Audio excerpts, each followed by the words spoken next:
Hey, this is Matt Wenning at WenningStrength.com. Julius Maddox at IrregularStrength.com. And today, we're going to go over some key tips on the bench. This is going to be a three-part series.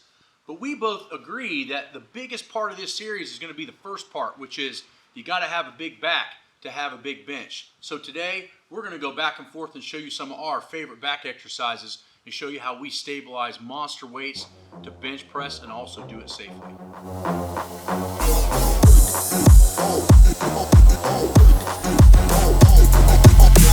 What's up, guys? Here we have Matt doing the lat pull down. Obviously, we're targeting the lats.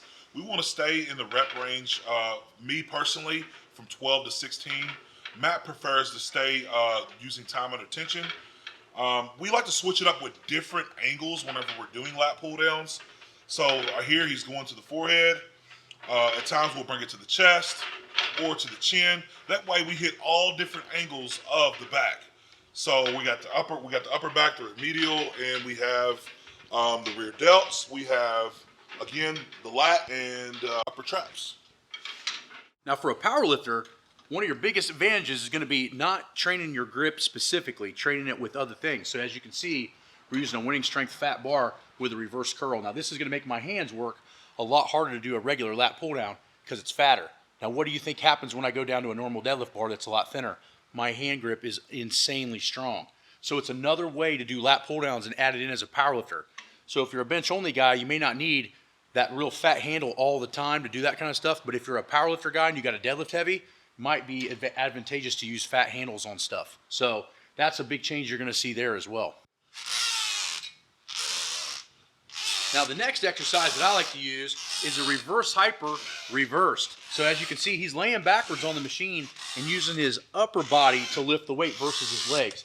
This is a massive rhomboid, low trap, rear delt, and all of the scapular muscle builder that is second to none. And what I like about it is it's on a lever.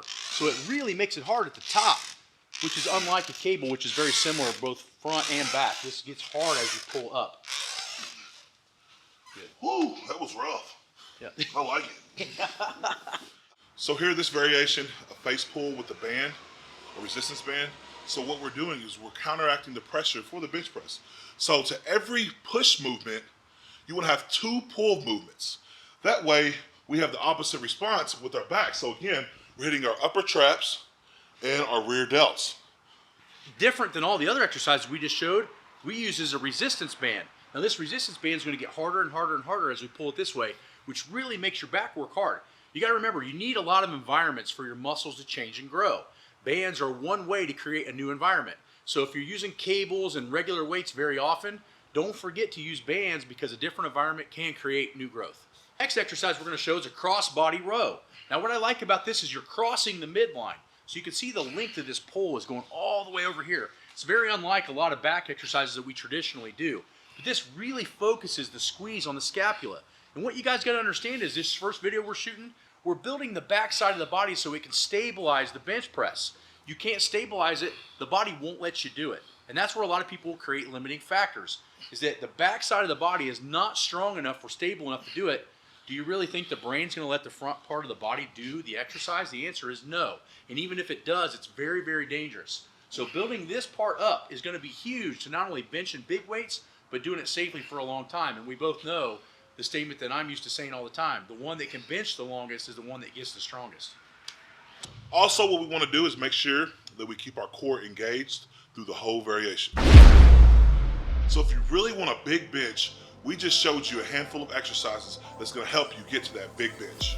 Now you noticed in these exercises we use different resistances, different paths of movement. One of them went across the body, the other one used a band, and the other one used a machine that's not necessarily used for that exact model. That's what I like about having a limited gym, is that you really have to get creative in what you're doing.